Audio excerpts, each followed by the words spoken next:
साधारण सी दिखने वाली एक लड़की जिसके पास दो मास्टर डिग्रियां थी, एक भूगोल से और एक अंग्रेजी से, जिसको गांव में सम्मान दिया जाता था एक अध्यापिका के रूप में, और जिसके पिता भी एक संपन्न परिवार से माने जाते थे, शौकत अली। और शौकत अली की बेटी का नाम था शबनम। शबनम एक स्कूल में गांव में ही पढ़ाती थी और अच्छा सम्मान पाती थी। कहानी की ओर बढ़ते हैं। एक लड़की थी जिसका नाम था शबनम, और शबनम गांव के ही एक विद्यालय में पढ़ाती थी। एक बार उसके घर पे एक लड़का बढ़ाई का काम करने के लिए आया, दरवाजे और खिड़की चढ़ाने के लिए आया, और उसने उनके घर पर 4 से 5 दिन तक काम किया। इसी बीच शबनम और उस लड़के के बीच में कुछ प्रेम प्रसंग हो गया, और धीरे धीरे ये प्रेम प्रसंग इतना बढ़ गया कि दोनों ने कस्में खाई कि हम दोनों जो है एक दूसरे के बिना अब नहीं रह सकते, अब नहीं जी सकते। दोनों के बीच कुछ समय बाद शारीरिक संबंध भी बन गए। बताया जाता है कि शबनम ने 20,000 रुपये सलीम, ये जो लड़का था जो कारपेंटर बढ़ाई का काम करता था, इसका नाम था सलीम, शबनम ने सलीम को 20,000 रुपये दे करके एक सेकंड हैंड मोटरसाइकिल दिलाई थी, और एक कीपैड फ़ोन भी सलीम को दिलाया था, और एक कीपैड फ़ोन खुद भी लिया था, क्योंकि 2008 में केवल कीपैड फ़ोन ही चलते थे, एंड्रॉयड फ़ोन उस समय तक नहीं थे। दोनों रोज़ चुप चुप कर घंटों घंटों बातें करते, और ये मामला तकरीबन 2 साल तक यूं ही चलता रहा। 2 साल बाद शबनम और सलीम ने अब अपने घर में एक दूसरे के साथ शादी रचाने का विचार रखा। शबनम के पिता ने इस बात से इनकार कर दिया और बोल दिया कि इस घर के अंदर तुम्हारी शादी सलीम के साथ नहीं की जाएगी।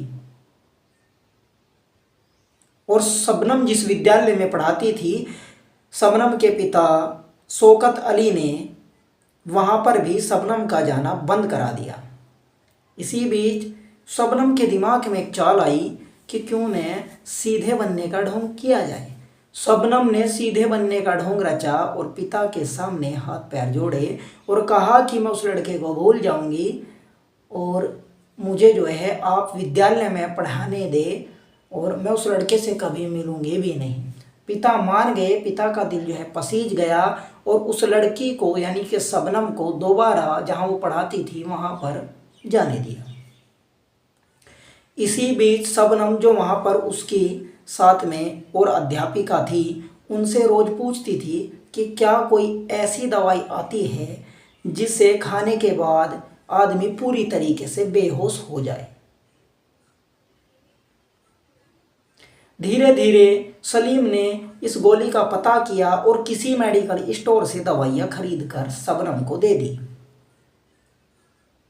14 अप्रैल की रात को शबनम के जो 2 भाई थे जो दिल्ली नौकरी किया करते थे, वो किसी कारण से घर पर आए हुए थे। शबनम ने दूध में नींद की गोलियां सभी को मिलाकर दे दी, और रात के तकरीबन 12:45 पर सलीम को फ़ोन कर करके अपने घर पर बुलाया गया। तकरीबन 1 बजे सलीम शबनम के घर पहुंच गया। शबनम उसका इंतज़ार कर रही थी। शबनम ने दरवाज़ा खोला, सलीम अंदर घर के पहुंच गया, और पहुंच जाने के बाद सब लोग जो है बेहोश अवस्था में पड़े थे। सलीम ने कुल्हाड़ी से सभी पर वार कर दिया, और कुल्हाड़ी को गांव के ही पास 2 से 4 किलोमीटर की दूरी पर एक नहर में जा कर के फेंक आया। और तकरीबन 2:45 पर शबनम ने शोर शराबा मचाना चालू कर दिया कि मुझे बचा लो, कोई मेरे घर में घुसकर मेरे माँ बाप मेरे भाई बहन को मार गया है। चीख पुकार सुन कर गांव और मोहल्ले के लोग इकट्ठा हो गए। किसी ने पुलिस को सूचना दी। पुलिस मौके पर पहुंची और पुलिस ने जो है जांच की और शबनम ने इसी बीच अपने आप को बेहोश दिखाया कि मैं बेसुध थी, मुझे कुछ नहीं पता, मैं ऊपर सोई हुई थी छत पर, ये सब लोग नीचे सोए हुए थे, मैं नहीं जानती कि इन लोगों को कौन मार कर काट कर चला गया है। अगले दिन सुबह उत्तर प्रदेश की तत्कालीन मुख्यमंत्री मायावती अमरोहा गांव में पहुंची। अमरोहा जिला के गांव बावनखेड़ी में पहुंची शबनम के घर पर और शबनम को जो है ढाढ़स बंधाया और कहा कि हम आपकी आर्थिक मदद करेंगे, आपको मदद के रूप में कुछ पैसे देंगे। तभी जो दरोगा जी वहाँ पर जांच कर रहे थे, उन्होंने मुख्यमंत्री मायावती जी को एक कोने में बुलाया और कहा कि आप मुझे जांच करने का कुछ समय दें। मुख्यमंत्री मायावती जी ने उनकी बात मान ली और मायावती जी जो है लखनऊ वापस लौट गई और इसी बीच दरोगा जी, पुलिस सब अपनी जांच में लग गई। गांव वालों से पूछताछ की गई तो एक गांव वाले ने बताया कि ये जो लड़की है शबनम, हमने इसको बहुत बार सलीम के साथ मोटरसाइकिल पर, बाइक पर इधर उधर आते जाते देखा है। पुलिस वालों ने सलीम का पता किया कि सलीम कहाँ मिलेगा। गांव वालों ने बताया कि सलीम जहाँ पर वो काम करता है, लकड़ी की दुकान पर जहाँ फर्नीचर बनता है, वहाँ मिलेगा।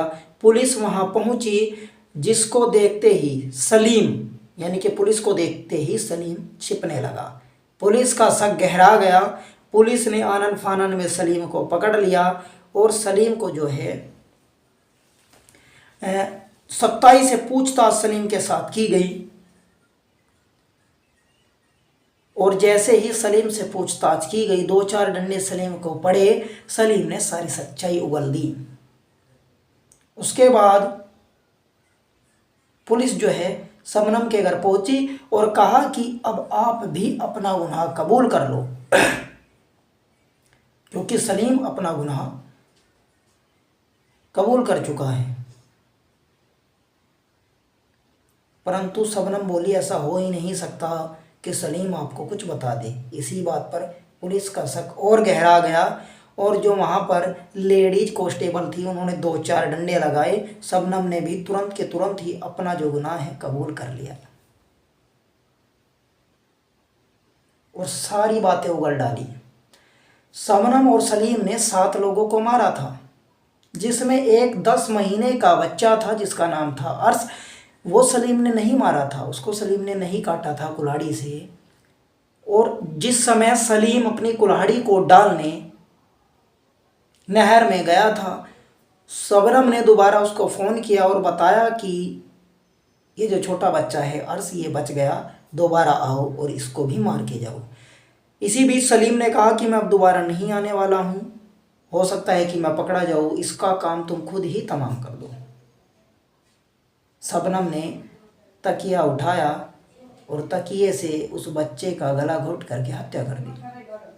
7 के 7 लोग घर में मारे जा चुके थे और 4 से 5 दिन के अंदर पुलिस ने अपनी जांच पूरी कर ली। शबनम को जो है 4 से 5 दिन के बाद हिरासत में लिया गया, उसके साथ सलीम को भी जेल में डाल दिया गया। 2010 में अमरोहा कोर्ट द्वारा इनको फांसी की सज़ा सुनाई गई और 2021 में आखिरी बार इनकी राष्ट्रपति ने दया याचिका खारिज कर दी। दया याचिका खारिज होने के बाद भारत की ये पहली स्त्री है, ये पहली महिला है जिसको आज़ाद भारत के अंदर फांसी की सज़ा होने जा रही है। और इसमें दोनों ही लोगों को फांसी होगी, सलीम को भी और शबनम को भी। तो क्या इतना अंधा प्यार में हो जाना सही है, या फिर राष्ट्रपति को इन पर दया दिखाते हुए इन दोनों की सज़ा को माफ़ कर देना चाहिए, या फिर इनकी सज़ा को फांसी से बदलकर आजीवन कारावास में कर देना चाहिए? आपको जो भी लगता है आप कमेंट सेक्शन में बताएं और इस वीडियो का अगला पार्ट भी आएगा, उसको भी आप लोग अवश्य देखें।